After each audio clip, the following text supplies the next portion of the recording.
그들은 하늘에서 왔다. 그들은 지식과 힘을 가져왔다. 그리고 사라졌다. 수메르인들은 그들을 아눈나키라고 불렀다. 인간의 운명을 형성하기 위해 하늘에서 내려온 신들. 심지어 성경도 이 세상에 속하지 않은 존재들과의 결합으로 태어난 파수꾼들과 거인들에 대해 이야기한다. 순전히 신화처럼 들리죠. 그렇지 않나요? 하지만 이것들이 단지 고대 이야기가 아니라면 어떨까요? 오늘날 우리 중 일부의 혈관에 그들의 피가 여전히 흐르고 있다면 어떨까요? 아눈나키만하고 혹은 그들의 후손들, 이 우리 가운데 조용히 살면서 현대 세계의 실을 조종하고 있을까요? 비밀의 기원의 새로운 에피소드에서 함께 밝혀낼 것입니다. 환영합니다. 아눈나키 이야기는 6천여 년 전 고대 수메르 땅에서 시작됩니다. 티그리스와 유프라테스 강 사이의 광활한 평원에서 세계 최초의 문명 중 하나가 점토판에 역사를 기록하기 시작했습니다. 이들은 수메르인들이었고 그들의 가장 오래된 기록에는 하늘에서 온 강력한 존재들, 즉 아눈나키라고 부르는 존재들에 대해 이야기했습니다. 수메르인들에 따르면 아눈나키는 평범한 신들이 아니었습니다.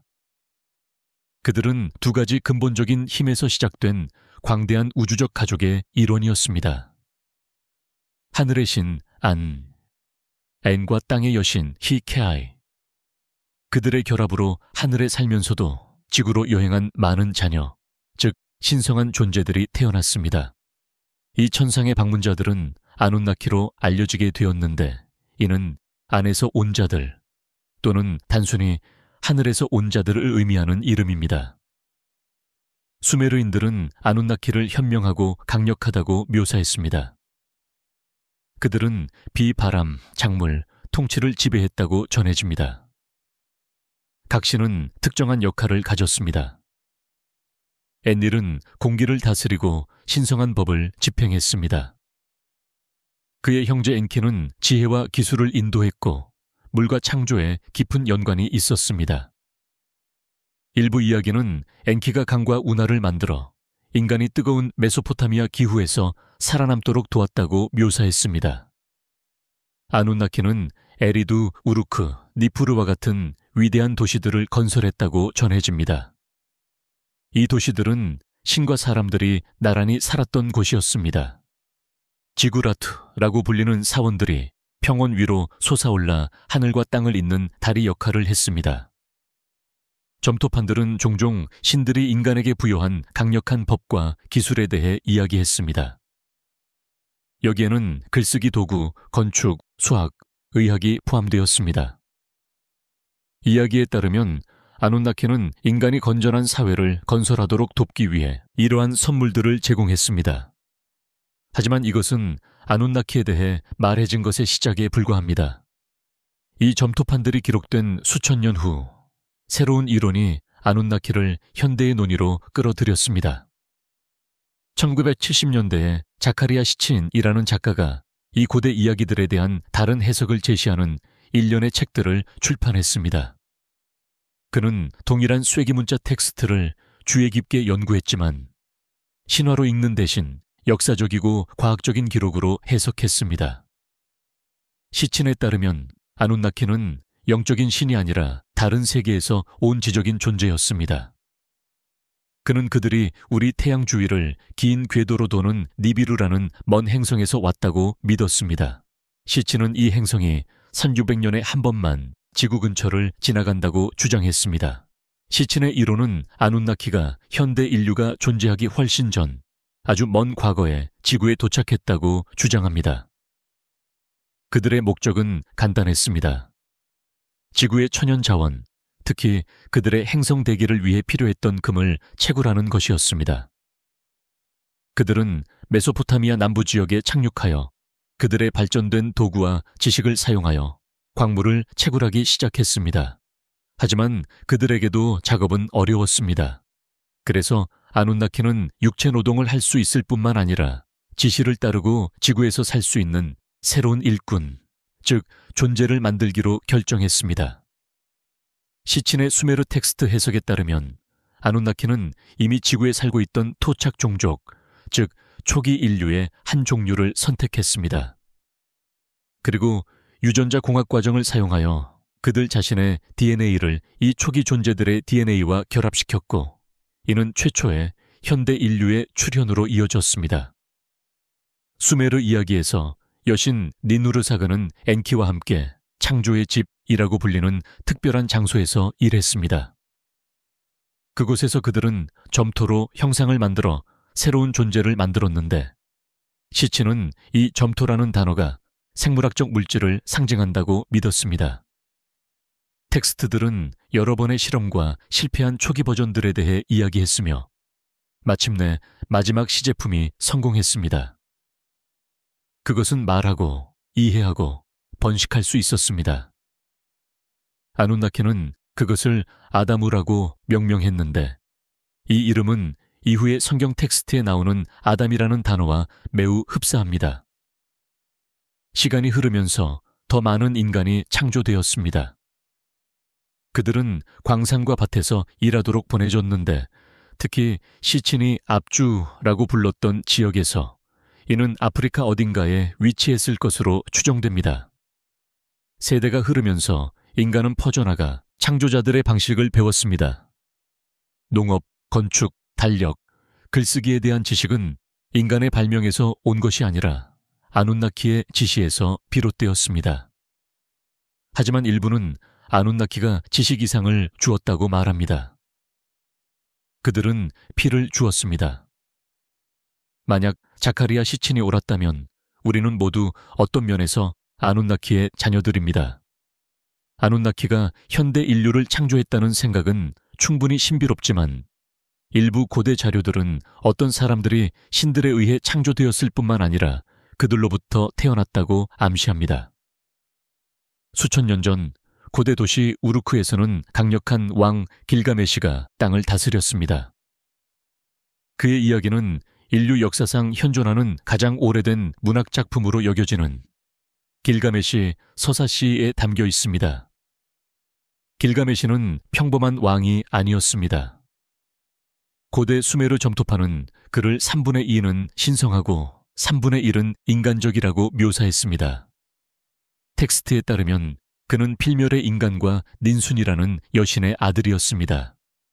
그의 힘, 지혜, 그리고 오만함은 이러한 신성한 유산에서 비롯되었으며, 그의 이야기는 모험, 전투, 그리고 불멸의 비밀을 밝히는 탐험으로 가득했습니다.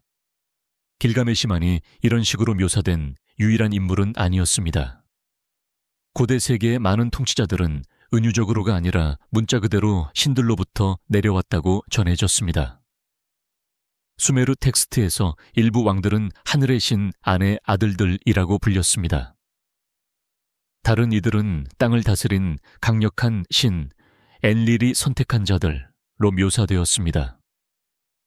아마도 이 칭호들은 단순히 정치적 권력 이상을 의미했을 것입니다. 그 시대 사람들에게 그들은 신성한 피의 증거였습니다. 이 왕들은 신들 자신으로부터 온 불꽃, 즉 무언가를 내면에 지니고 있다고 믿어졌습니다. 그들의 통치는 선거나 전쟁으로 얻어진 것이 아니라 신성한 혈통을 통해 물려받은 것이었습니다.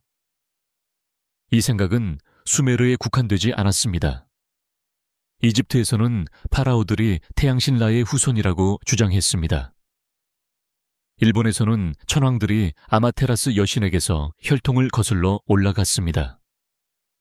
메소아메리카에서는 통치자들이 지구를 이끌기 위해 보내진 천상의 존재들로부터 내려왔다고 믿어졌습니다. 하지만 그 천상의 혈통이 신화로 끝나지 않았다면 어떨까요? 시친의 이론에 따르면 아누나키는 인간을 창조했을 뿐만 아니라 그들 사이에서 살았습니다. 시간이 흐르면서 그들은 인간 배우자를 택하여 독특한 혈통을 형성했습니다. 시친은 이 혼혈 자손들이 더 강하고 더 똑똑하며 더 오래 살았다고 주장했습니다. 그들은 왕, 사제, 고문이 되었고 모든 문명에서 통치자들은 칭호뿐만 아니라 혈통으로도 신성했습니다. 이 모든 것이 사실이라면 한 가지를 의미합니다. 전 세계의 왕족들이 아누나키 유전자의 진정한 보존자일 수 있다는 것입니다. 그리고 이러한 특성들이 피를 통해 전해지기 때문에 이 혈통은 보호되어야 합니다. 이러한 이유로 역사를 통틀어 왕족들은 항상 폐쇄적인 범위 내에서 결혼했습니다. 유럽, 아시아, 아프리카, 아메리카 대륙에서 왕, 왕비, 황제들은 종종 막대한 정치적, 개인적 대가를 치르면서도 그들의 혈통을 신중하게 보존했습니다. 이것은 현대 과학에서 가장 수수께끼 같은 증거 중 하나로 우리를 이끕니다. RH 음성, 혈액형. 전 세계 인구의 대부분, 약 85%는 RH 양성 혈액을 가지고 있습니다. 이것은 그들이 적혈구에 H인자 또는 레서스 인자라고 알려진 단백질을 가지고 있다는 것을 의미합니다. 하지만 인류의 약 15%는 이 단백질을 가지고 있지 않습니다. RH 음성 혈액을 가진 사람들에게는 RH 양성 기증자의 혈액을 수혈받으면 위험한 면역 반응을 일으킬 수 있습니다. 더 이상한 것은 RH 음성 여성이 RH 양성 아기를 임신하면 그녀의 면역 체계가 태아를 공격하여 자신의 아기를 위협으로 취급할 수 있다는 것입니다. 오늘날 의사들은 약물로 이 상태를 관리할 수 있지만 과거에는 종종 비극적인 결과로 이어졌습니다. 이 생물학적 장벽은 중요한 질문을 제기했습니다. 만약 모든 인간이 같은 조상으로부터 유래했다면 왜 이런 종류의 거부가 일어나는가? 일부 연구자들은 이것이 고대적인 무언가, 즉 우리가 학교에서 배우는 것을 훨씬 뛰어넘는 인류 이야기의 차이를 가리킬 수 있다고 믿습니다. RH 음성 혈액은 RH 양성 혈액과 같은 방식으로 자연적으로 진화하지 않았을 수 있습니다. 사실 일부는 그것이 전혀 진화하지 않았다고 믿습니다. 하지만 우리에게서 온 것이 아니라면 어디서 온 것일까요? RH 음성 혈액은 유럽에서 가장 흔하며 특히 한 곳에 집중되어 있습니다. 프랑스와 스페인 사이의 피레네 산맥. 이곳 고립된 지역에는 바스크인으로 알려진 독특한 민족 집단이 살고 있는데 그들은 여러 면에서 다릅니다. 바스크족은 세계 어느 언어와도 다른 언어를 사용합니다. 라틴어, 켈트어, 게르만어와 명확한 관련이 없습니다. 그들의 풍습은 고대적이며 그들의 기원은 신비롭습니다. 그리고 바스크 인구의 35%까지 RH 음성 혈액을 가지고 있는데 이는 세계 평균의 2배 이상입니다. 일부 이론가들은 바스크인들이 아틀란티스의 마지막 생존 후손일 수 있다고 믿습니다. 아틀란티스는 종종 그 시대에 다른 어떤 문명보다 훨씬 더 발전했다고 묘사되는 잃어버린 문명입니다.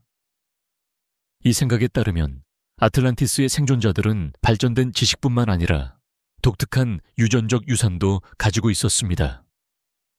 그리고 아틀란티스가 때때로 별에서 온 고대 방문객이나 교사와 연관되어 있기 때문에 많은 연구자들이 아틀란티스인들과 아누나키 사이에 연관성을 찾았습니다. 만약 아누나키가 한때 초기 인류와 그들의 지식을 공유했다면 그들이 아틀란티스 세계를 형성하는 데에도 역할을 했을 가능성이 있습니다. 그리고 미스터리가 충분히 이상하다고 생각했을 때 더 이상해졌습니다. 바스크인들 외에도 RH 음성인 사람들은 종종 특이한 특성들을 보고합니다. 하지만 이 혈액형을 흥미롭게 만드는 것은 단지 생물학뿐만이 아닙니다. 그것은 그 기원의 미스터리입니다. RH 음성 혈액은 유럽 식민화 이후에야 아메리카, 아시아, 사하라 이남 아프리카에 나타났습니다. 이것은 그 지역의 인구에 자연적으로 존재하지 않았다는 것을 의미합니다. 그것은 도입되어야 했습니다. 이것은 모든 인간이 단일 기원에서 유래했다는 전통적인 아프리카 기원설에 도전합니다. 만약 그렇다면 RH 음성 혈액은 어디에나 있어야 할 것이지만 그렇지 않습니다. 그것은 한 곳에서 시작하여 거기서부터 퍼져나간 것으로 보입니다. 그렇다면 이것은 무엇을 의미할 수 있을까요? 일부는 RH 음성 혈액이 아누나키가 남긴 유전적 표지라고 믿습니다. 만약 아누나키가 지구에서 태어난 생명체와 다른 생물학적 구조를 가졌다면 그들의 유전자는 그들이 설계하는 데 도움을 준 인간들과 호환되지 않았을 수 있습니다. RH 음성 혈액은 이러한 이종 교배의 결과일 수 있습니다. 이것이 RH 음성 혈액을 가진 모든 사람이 어떤 면에서 아누나키의 후손이라는 것을 의미할까요? 그것은 극단적으로 보일 수 있습니다. 하지만 다시 말해 어떤 것들은 우연만으로는 설명하기에는 너무 이상합니다. 그렇지 않나요? 고대 미스터리 세계에서 또 다른 논쟁적인 인물은 영국 작가 데이비드 아이크입니다. 1990년대에 아이크는 많은 사람들을 충격에 빠뜨린 이론을 내놓았습니다. 그는 전 세계의 강력한 지도자들, 대통령, 왕, 심지어 은행가들, 이 완전히 인간이 아니라고 주장했습니다. 그에 따르면 그들은 아누나키의 후손입니다. 하지만 아이크는 이 생각을 한 단계 더 나아가 주장했습니다. 그는 아누나키가 단지 신이나 외계인이 아니었다고 주장했습니다. 그의 해석으로는 그들은 다른 항성계에서 온 변신하는 파충류였다고 합니다. 아이크는 이 파충류 존재들이 수천 년 전에 지구에 왔다고 말했습니다. 그의 책 가장 큰 비밀에 따르면 아누나키는 지하 기지에 숨어 인간 사회를 뒤에서 조종하기 시작했다고 합니다. 그렇게 하기 위해 그들은 통합될 필요가 있었습니다. 그래서 아이크는 그들이 반인 반파충류의 혈통을 만들었다고 주장합니다. 이 혼혈 가족들은 고대 왕국 전반에 걸쳐 권력의 자리에 놓였습니다. 시간이 흐르면서 이 혈통들은 현대 정부, 왕조, 비밀 조직으로 퍼져나갔습니다. 그는 오늘날의 지배 엘리트, 즉 영국 왕실, 미국 정치 명문가, 부유한 은행가 가문들이 모두 공통된 유전적 연결고리를 공유한다고 믿습니다. 그리고 여기서 푸른 피라는 개념은 새로운 의미를 지닙니다. 아이크에게 그것은 단순히 귀족을 묘사하는 시적인 방식이 아닙니다. 그는 그것이 문자 그대로 아누나키와의 연결을 유지하기 위해 세대를 거쳐 신중하게 전해지는 다른 종류의 피라고 말합니다. 하지만 이 연결고리는 아마도 우리가 결코 찾아서는 안 될 곳에서 시작되었을 것입니다.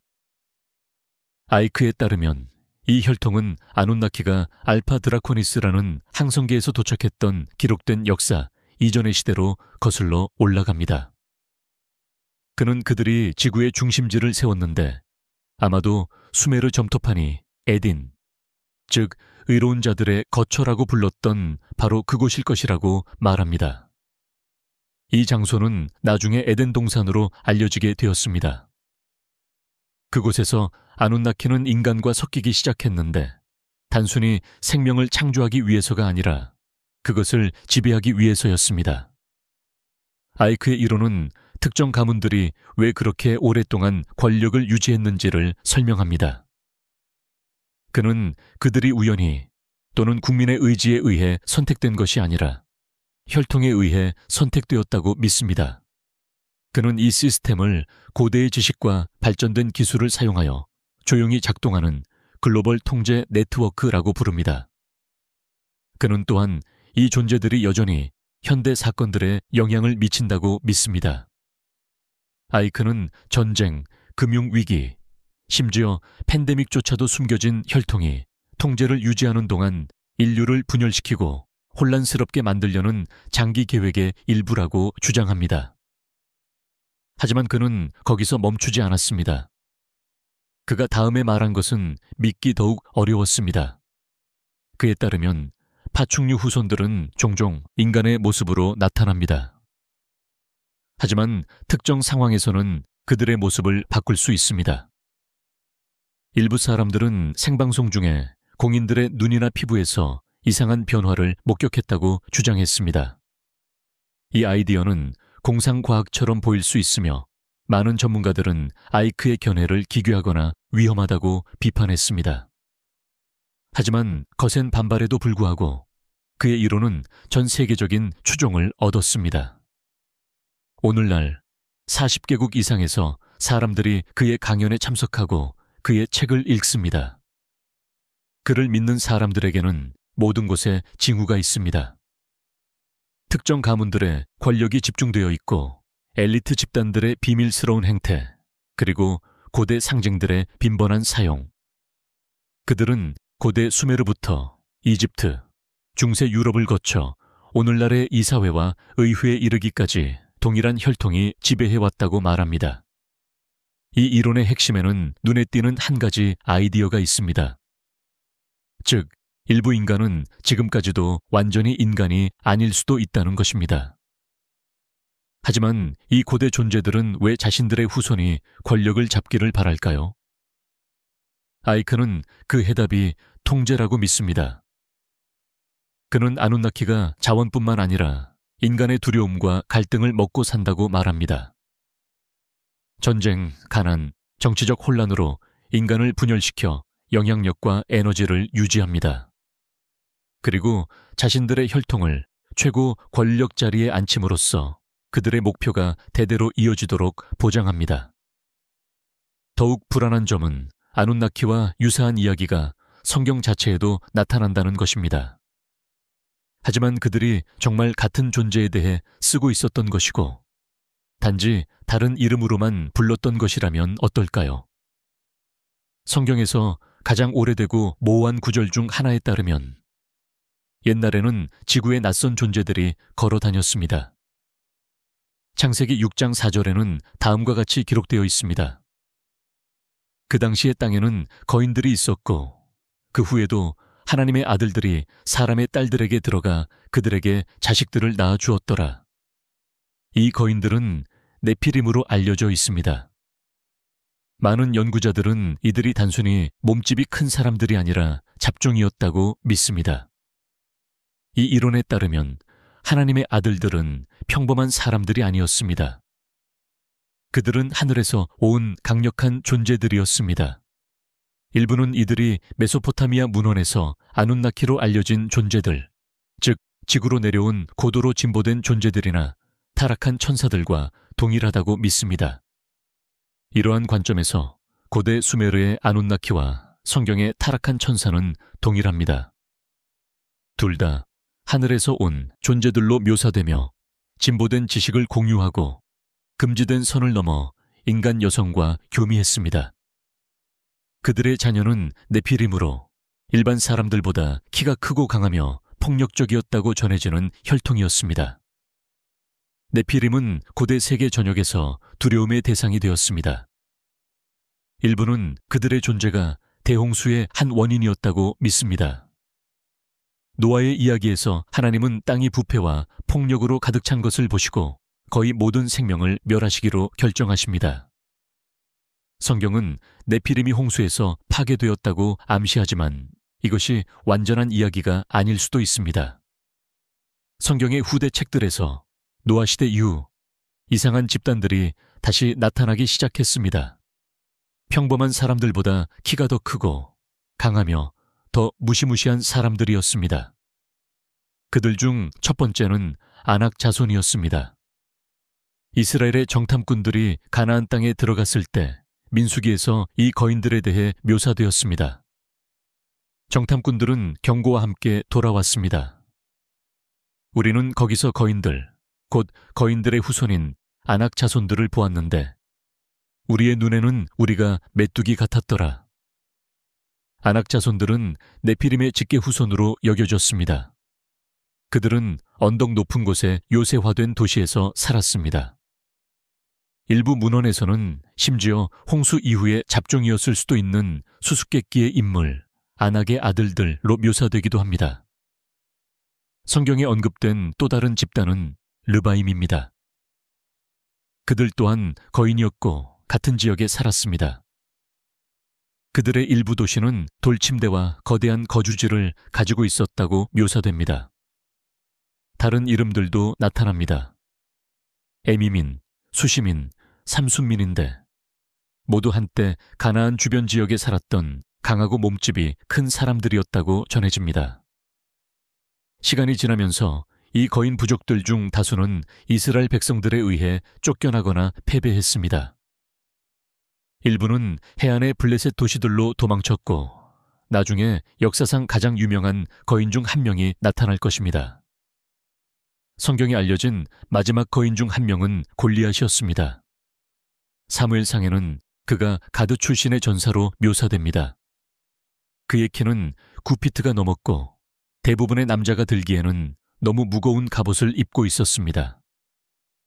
골리앗의 몸집, 힘, 그리고 위협적인 존재감은 그를 평범한 병사와는 다르게 만들었습니다.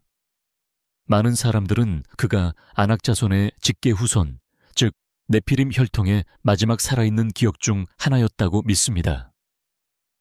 일부 이론가들은 네피림 DNA의 흔적이 특정 인간 가족, 특히 고대 부족이나 왕족 혈통 또는 제사장들과 관련된 가족들에서 여전히 발견된다고 믿습니다.